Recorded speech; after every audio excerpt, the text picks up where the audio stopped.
Estamos apresentando Enigmas Rasgando o Verbo, com Cris de Pascoal e Kátia de Galho.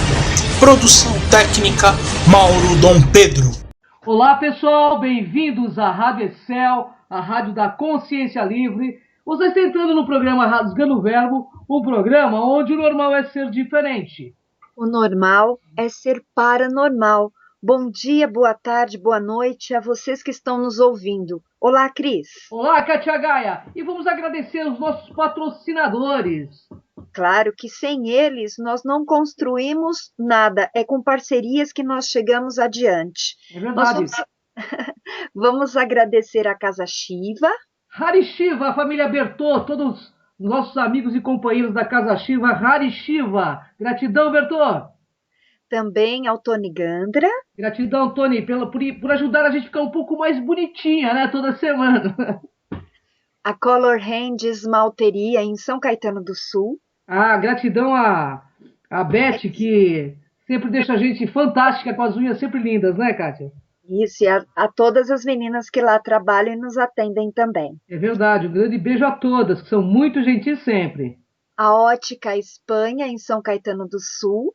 Um beijo à simpática Eliana, dona da Ótica Espanha, que já é tradição em São Caetano, né, Kátia? São 35 anos de serviços prestados, né? Então, é muito conhecimento, sabe exatamente o óculos que você deve usar.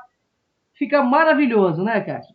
Com certeza. Nós usamos Ótica Espanha. E agradecer também ao Denis Web Designer, que é o nosso web designer do site programaenigmas.com.br. É verdade, gratidão deles, o site cada vez mais bonito, mais elegante. E também vamos agradecer a Suzana Saraiva, que nos concede toda semana espaço na rádio ECL, né, que é a Rádio da Consciência Livre, para a gente poder trazer a mensagem para todos vocês. São milhares de internautas aí conosco e nós agradecemos imensamente a sua participação também. Com certeza. E para aqueles que desejam anunciar, divulgar, falar do seu trabalho, ser entrevistado por nós no programa Enigmas da Demais TV, você pode entrar em contato com a nossa produção comercial, que é através do 11 34826381 e também divulgar em nosso site o seu produto, o seu trabalho. É verdade, estamos com mais de 1 milhão de acessos em nossa rede aí, né, Kátia Gaia? E é uma honra, né, para nós, porque a consciência tem uma força gigante.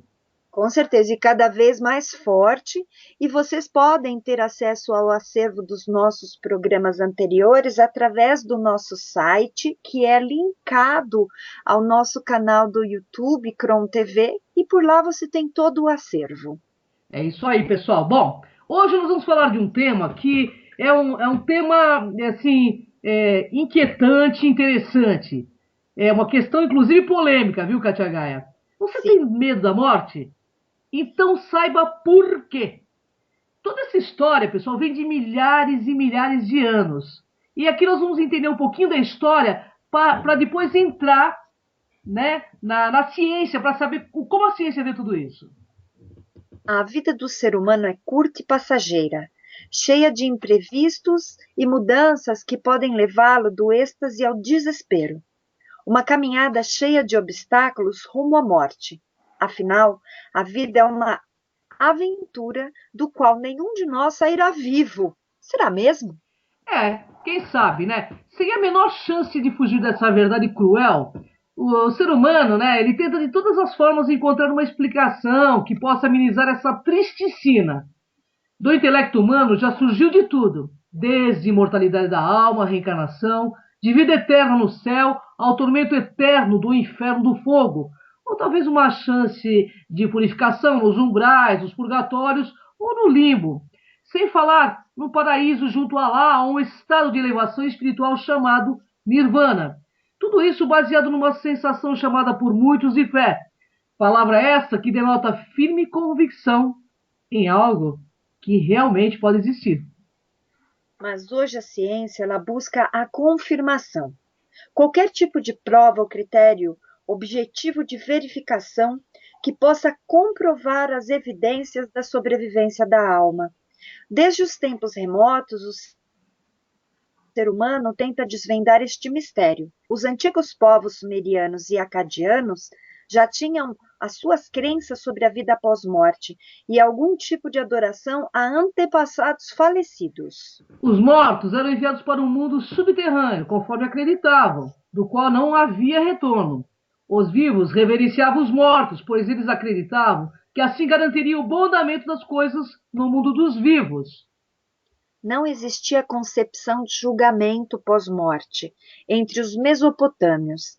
Acreditava-se que o espírito do morto atravessava um rio até o sombrio mundo dos mortos, onde permaneceria pela eternidade. Os maias, astecas e incas chegavam a fazer sacrifícios humanos, arrancando o coração da vítima ainda por pulsar e bebendo seu sangue diante do deus Sol, numa tentativa de prolongar sua vida e acalmar a sua divindade. E nas festividades da colheita, os astecas davam às vítimas de sacrifícios taças de chocolate, para que as almas chegassem mais rápido ao céu de uma forma que agradasse às divindades.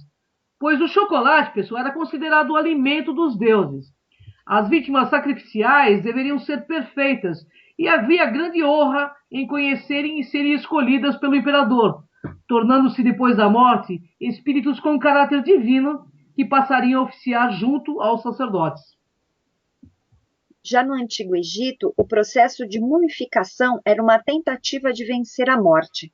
Quando o corpo morria, sua alma ia para o reino dos mortos. Enquanto a alma residia nos campos de Aru, o deus Osíris exigia pagamento pela proteção que ele propiciava. Acreditava-se que, colocando bastante riqueza junto ao morto, ele teria mais facilidade em sua outra vida. Obter a recompensa no outro mundo era uma verdadeira provação, exigindo um coração livre de pecados e a capacidade de recitar encantamentos, senhas e fórmulas do livro dos mortos. No Salão das Duas Verdades, o coração do falecido era pesado contra uma pena da verdade e justiça, retirada de um ornamento na cabeça da deusa Mate. Se o coração fosse mais leve que a pena, a alma poderia continuar, mas se fosse mais pesada, era devorada pelo demônio Amit. E no poema épico Odisseia, Homero refere-se aos mortos como espectros consumidos. Uma ultravida de eterna bem-aventurança existiria nos Campos Elíseos, mas estaria reservadas para os descendentes mortais de Zeus. Em seu mito de Platão descreve algumas almas sendo julgadas imediatamente após a morte e sendo enviadas ou para o céu como recompensa ou para o submundo como punição. Depois que seus respectivos julgamentos tivessem sido devidamente gozados ou sofridos, as almas assim então reencarnariam. O deus grego Hades é conhecido na mitologia grega como o rei do submundo, um lugar gélico entre o local de tormento e o local de descanso, onde a maior parte das almas residiam após a morte. Os romanos tinham um sistema de crenças similares quanto à vida após a morte, com Hades sendo denominado Plutão. O príncipe troiano Enéas, que fundou a nação que se tornaria Roma, visitou o submundo de acordo com o poema épico Eneida. Ele deve ter tido uma projeção aí, né? Povos tribais na Melanésia, na Polinésia, na Nova Guiné, na Índia, na Ásia, na África e nas Américas do Sul e do Norte acreditavam que os espíritos dos mortos são capazes de infligir todo tipo de danos aos vivos, sendo os parentes próximos considerados como os mais letais. Bem, pessoal, todas estas crenças, elas refletem a inconformidade do ser humano diante da sua morte.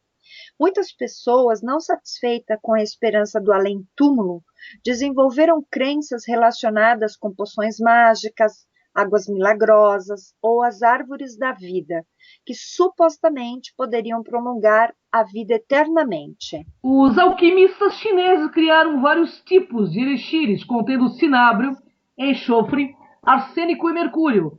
Joseph Needham fez uma lista de imperadores que morreram, provavelmente por ingerirem esses elixires.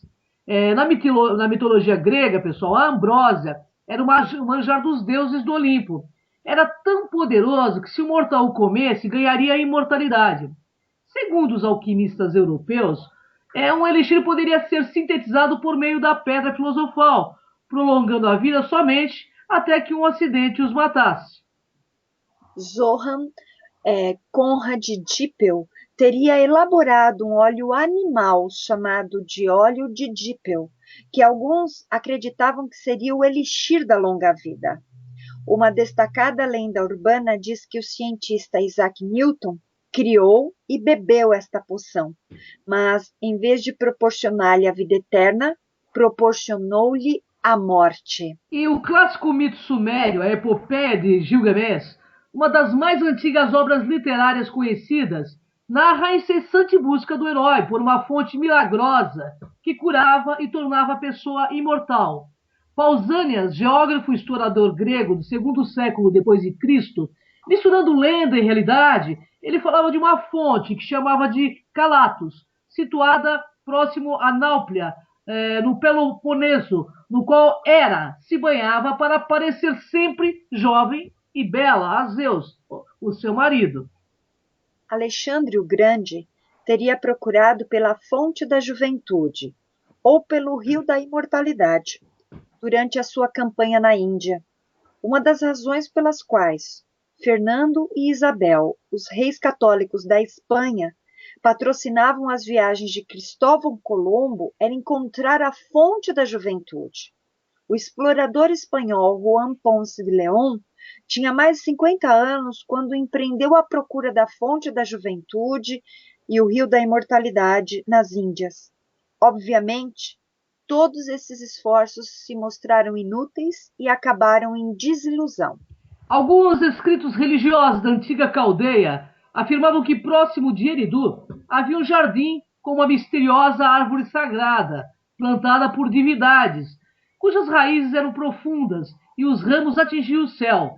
Era protegida por espíritos guardiões, onde nenhum homem poderia entrar. E na antiga literatura babilônica há frequentes referências à árvore da vida.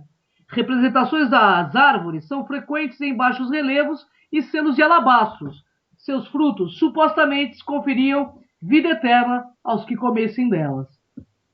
Os antigos egípcios também possuíam lendas similares, sendo que numa delas se apresentava a crença de que depois do faraó morrer, havia uma árvore da vida da qual teria de comer para se sustentar no domínio do seu pai, Ra. E já na mitologia grega, acreditava-se que nos jardins de Hesperides, localizados numa ilha do oceano, existiam as maçãs de ouro. Eram muito famosas na antiguidade, pois era lá que fluíam as fontes de néctar pelo divã de Zeus. Ali a terra exibia as mais raras bênçãos dos deuses. Os persas possuíam uma tradição numa árvore da vida, a Aoma, cuja resina conferia a imortalidade. A tradição chinesa menciona 7 árvores maravilhosas. Uma delas, que é de jade, conferia a imortalidade pelo seu fruto.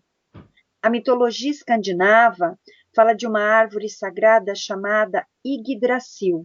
Sob uma de suas raízes emanava uma fonte em que residia todo o conhecimento e toda a sabedoria. E essa mesma mitologia nórdica fala de uma deusa chamada Iduna, que guardava numa caixa as maçãs da imortalidade que os deuses partilhavam, a fim de renovar a juventude.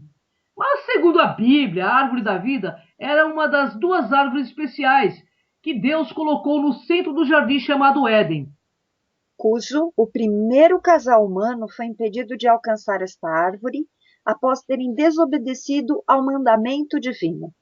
Foram assim expulsos desse jardim ou de paraíso original, como forma de impedir que alguém voltasse a entrar no jardim e, consequentemente, comesse dos frutos da árvore da vida.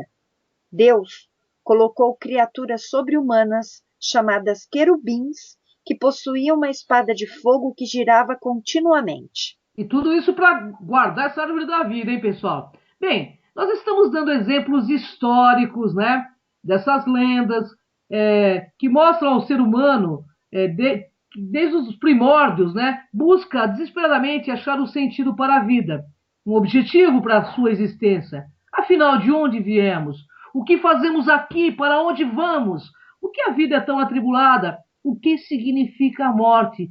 E esses e muitos outros questionamentos têm angustiado a humanidade. Olhe só, pessoal. Quando a morte lhe parecia iminente, o pintor francês Paul Gauguin pintou um quadro descrito como derradeira expressão da força artística. E diz: o espectro da atividade humana abrangido pelo quadro cobre todo o curso da vida do nascimento à morte. Ele interpretava a vida como um grande mistério. Gauguin chamou este quadro de Onde viemos? O que somos? Para onde vamos? E o quadro dele levantou perguntas sobre o sentido da vida. É fato que alguns preferem não pensar muito sobre tal assunto. Acham que devemos viver a vida da melhor maneira possível, sem muita preocupação com esse tipo de questão. Porque refletir sobre isso não levará a nada e acabaremos frustrados se insistirmos nesse tipo de questionamento. Ficaremos até deprimidos. Mas o intelecto humano não se contenta em apenas aceitar as coisas como são. Afinal, é isto que nos separa dos demais animais, que simplesmente vivem suas vidas sem questionar o sentido dela. Os animais irracionais não questionam sua origem, o objetivo de estarem aqui para onde vão.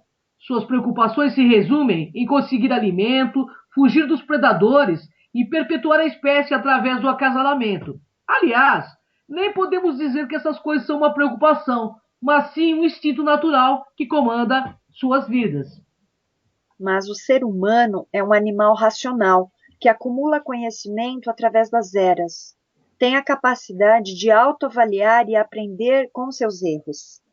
Porém, é imprescindível nos seus atos, que podem no momento fazer coisas terríveis e em outro demonstrar o mais sublime amor. Tanto é assim essa imprevisibilidade que não nos conformamos em ser o animal mais evoluído. Não precisamos ser algo mais. É necessário haver um propósito para a nossa existência. Temos de fazer parte de algo maior, afinal somos, segundo a Bíblia, a imagem de Deus, criados à sua semelhança, filhos de um ser superior que se preocupa conosco, que está interessado em nossas decisões e que se importa com as nossas ações. Será assim mesmo, Katia Gaia? Bem, desta forma, nos sentimos importantes, queridos, amados. Quem não gosta de se sentir assim? Essa crença num ser transcendental massageia o nosso ego, eleva a nossa autoestima. Se não existisse Deus, então seria necessário inventá-lo, já dizia Voltaire. E diante de tudo isso surge a questão: a crença religiosa surgiu da inconformidade do ser humano diante do fim inevitável da vida? Mas será mesmo que existe um fim?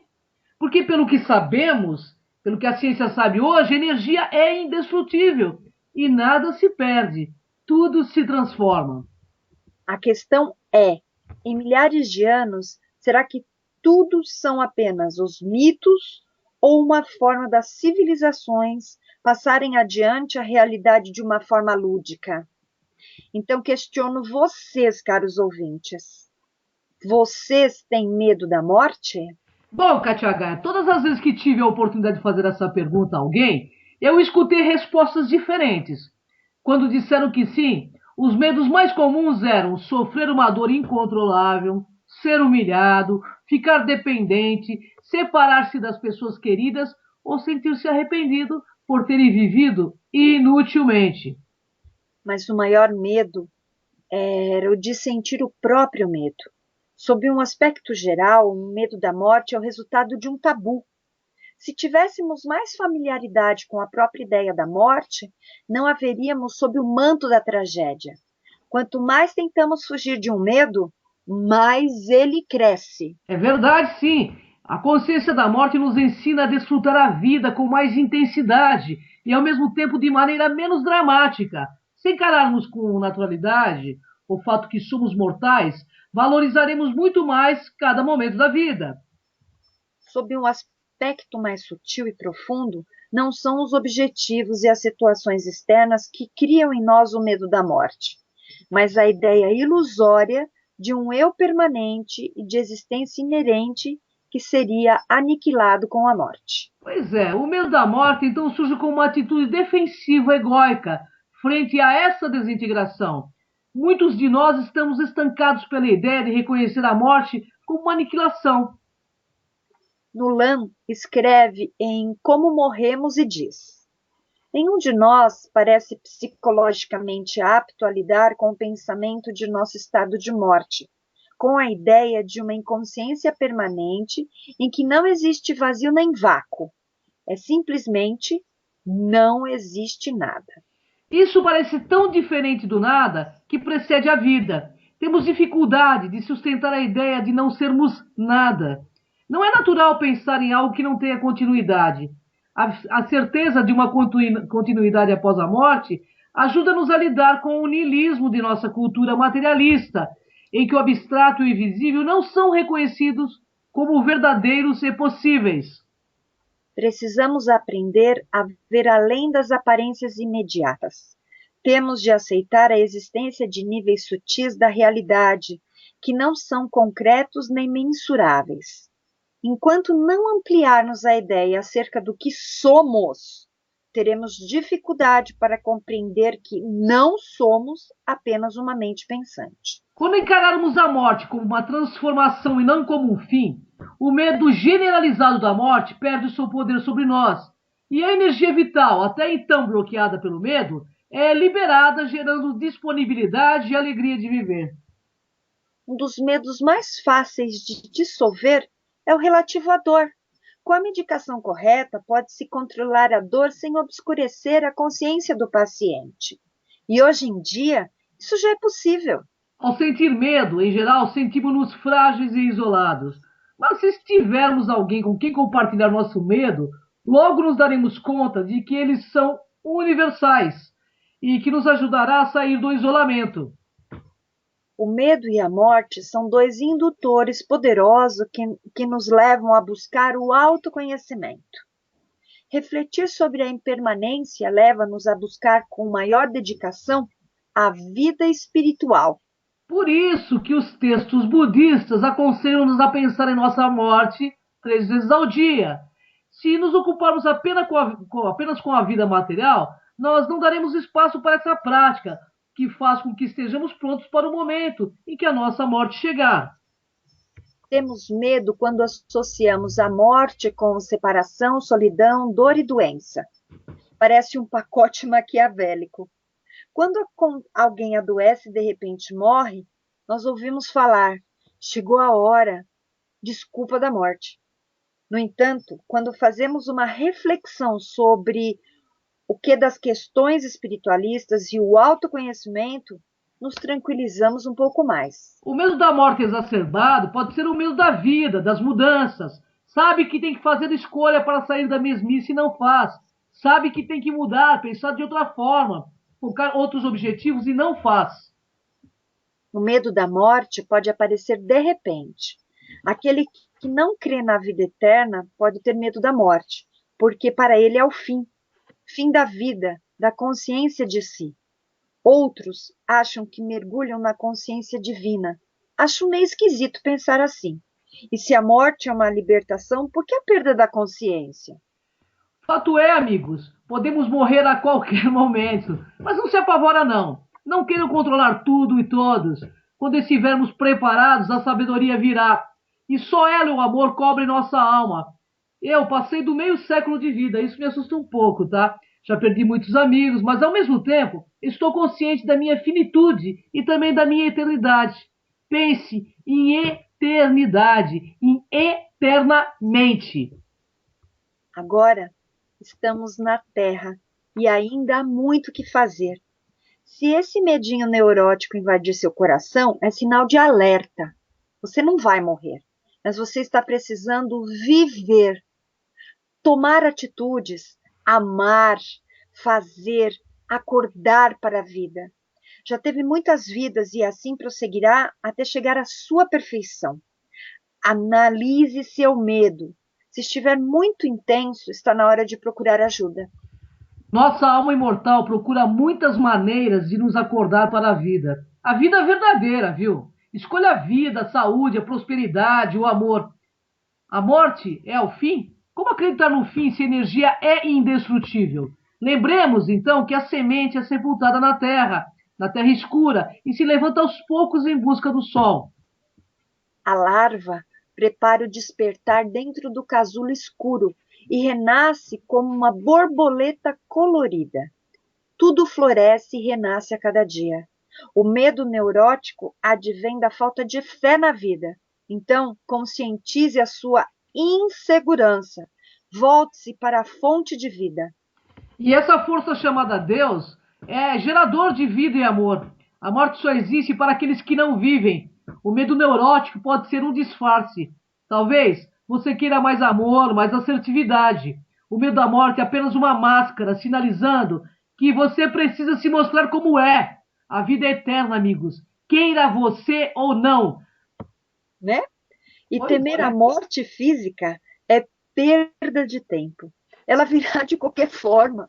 Procure se preparar para ela de uma maneira solta e livre de viver. E responsabilize-se por sua vida aqui e agora e faça o melhor que você puder. Brinque com medo.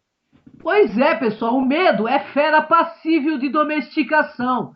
Se os seus amigos estão partindo um a um, por que e para que temer a sua vez? Aquele que trabalha, ama, se diverte, não tem muito tempo para pensar em morte. Pensar em morte é rejeitar a vida.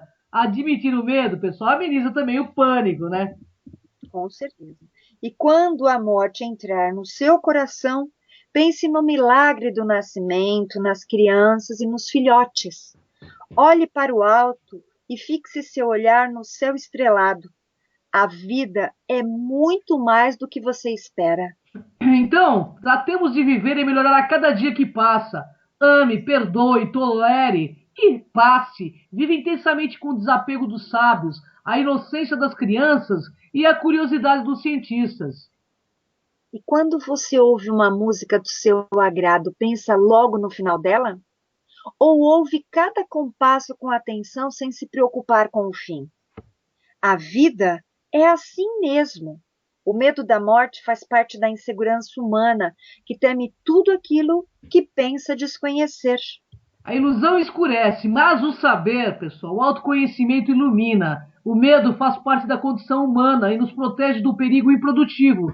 Mas a vida é assim mesmo, cheia de emoções difíceis de explicar.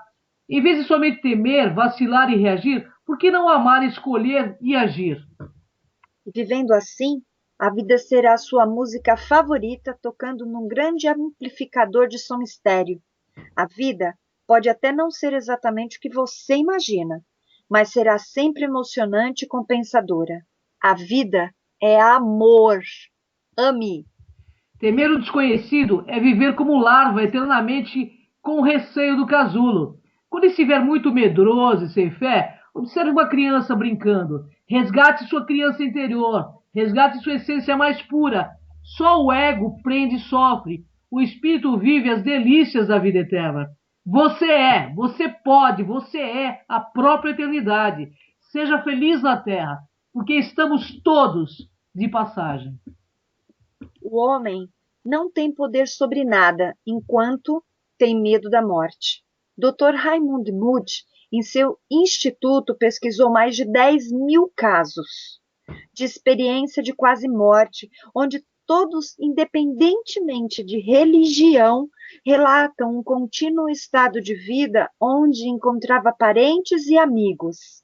Brian Weiss, psiquiatra, em seu livro Muitas Vidas, Muitos Mestres, afirma categoricamente que em suas pesquisas nós temos muitas vidas.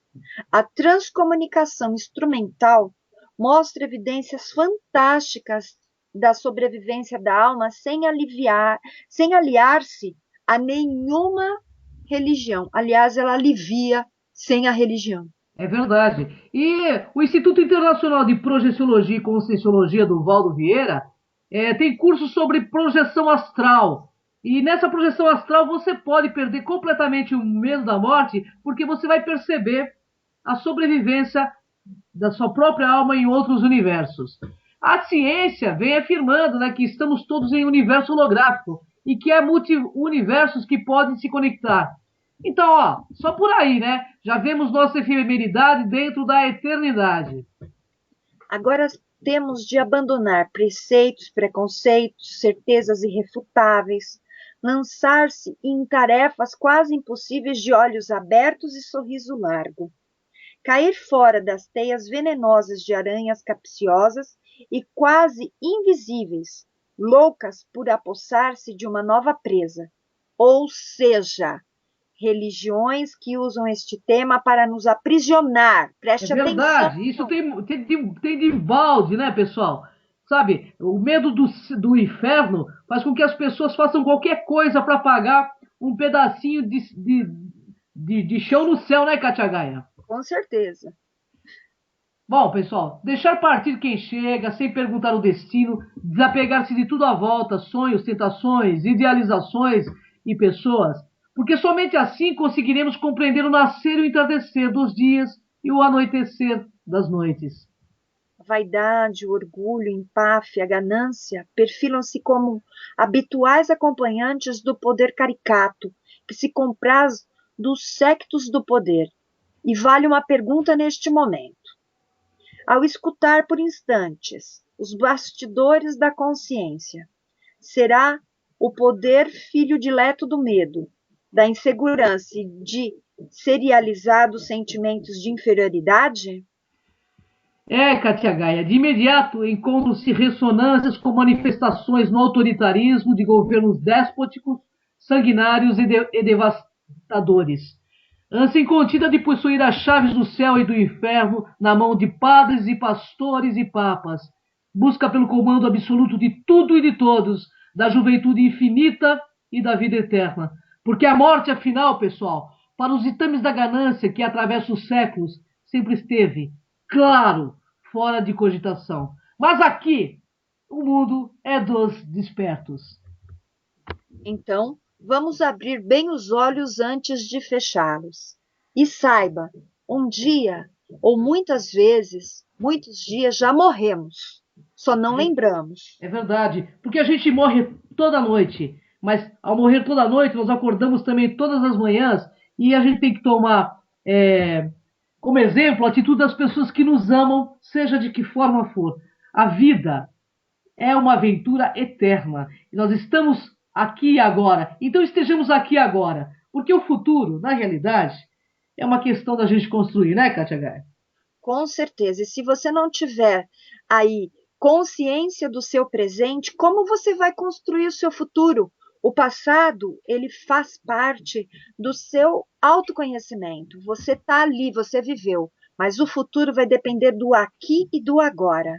É isso aí. E nós falamos bastante de todas as civilizações para que você entenda que isso já é um conhecimento universal. Se elas trazem todas essas questões, é porque realmente a vida continua. Sem dúvida alguma. Gratidão, Katia Gaia, gratidão, internautas, gratidão à Rádio Excel. E até o próximo Rasgando o Verbo. Até mais. Acabamos de apresentar Enigmas Rasgando o Verbo.